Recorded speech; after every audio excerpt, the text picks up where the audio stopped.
Murder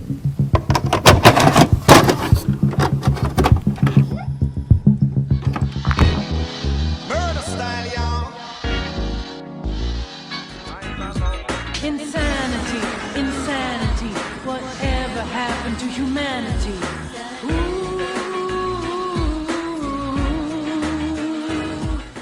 Ladies and gentlemen, we are going to talk about a kite today. 1998. Now, I've already reviewed this movie, this OVA, and it was the regular version. I loved it so much, I ended up becoming a huge Yuami Yumitsu fan, and I had no idea they had an uncut version. I did not. I was already welcome to the uncut version of Mezzo Forte, and even though I was shocked of the hentai scenes they decided to put on this uncut version, but I loved A Kite so much. I actually like it more than Mezzo Forte, because Mezzo Forte was wacky, and not in a bad way, but in a way where it felt like it was too unrealistic. But to be fair, A Kite is unrealistic in its own little terms too.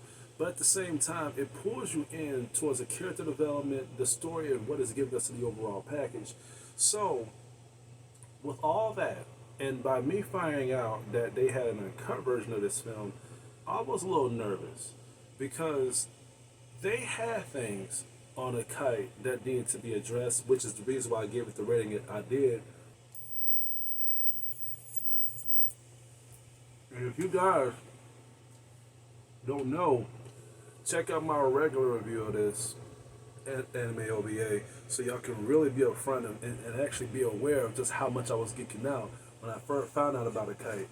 But the OVA, I watched it, and let's just say here, man, my expectations really, really paid off, because I didn't feel disappointed, but I kind of knew what to expect. It did not win me over. It did not put me into the point where I was beginning to feel more about the characters. They did not put a lot of other effort into the cinematography to the film. They just did exactly what Mezzo Forte did. Add hentai references to it. I don't feel bad about that, and people should not feel bad about it either. But I will say this though, that A Kite's sexual hentai scenes actually made more sense to Mezzo Forte scenes, if that makes any sense, and I'll get right into it.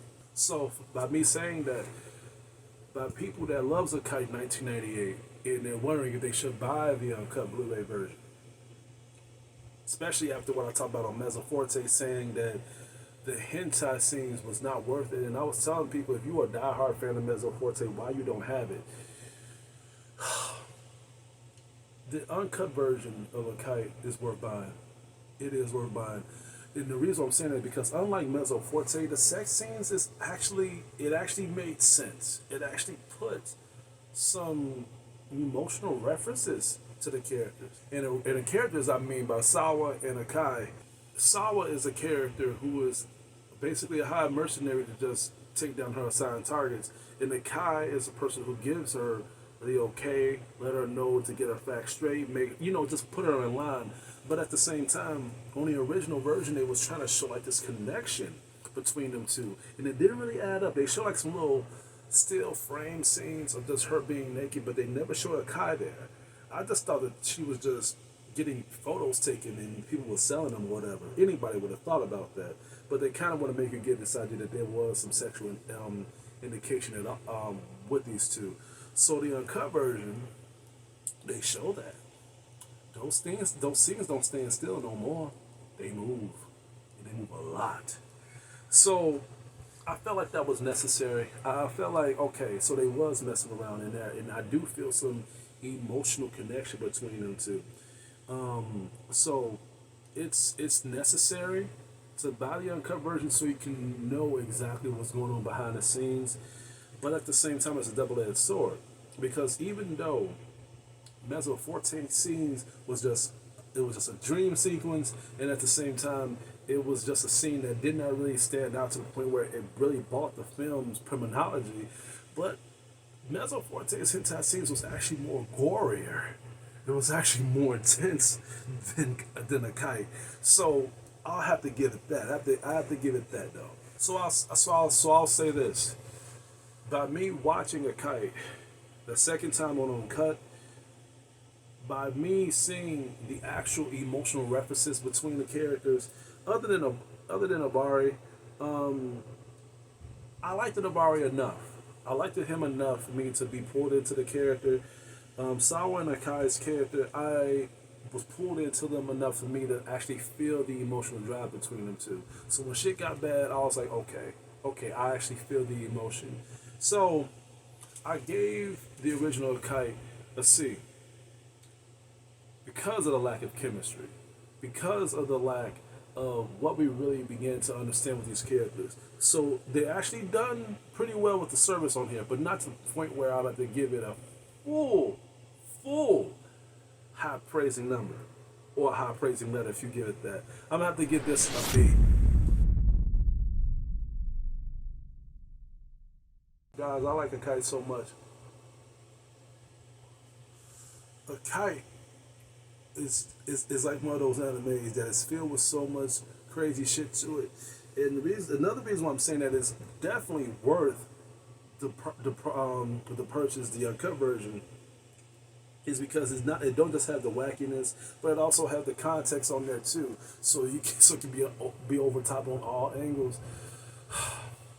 But I still feel let down though because showing all that stuff and not focusing on the action, not focusing on the character development, not focusing on the chemistry, not focusing on the blood and gore, and just putting sex scenes on there, you're abusing the uncut label, and that's the reason why I was giving Mezzo Forte shit. It's like, listen, all this shit that y'all had, and then now y'all got an uncut version. People would be ecstatic that y'all got an uncut version because they want to see more of that shit. So it's like a double-edged sword. But at the same time, it was a slight improvement to a kite. That's why I gave it a rating higher. Other than that,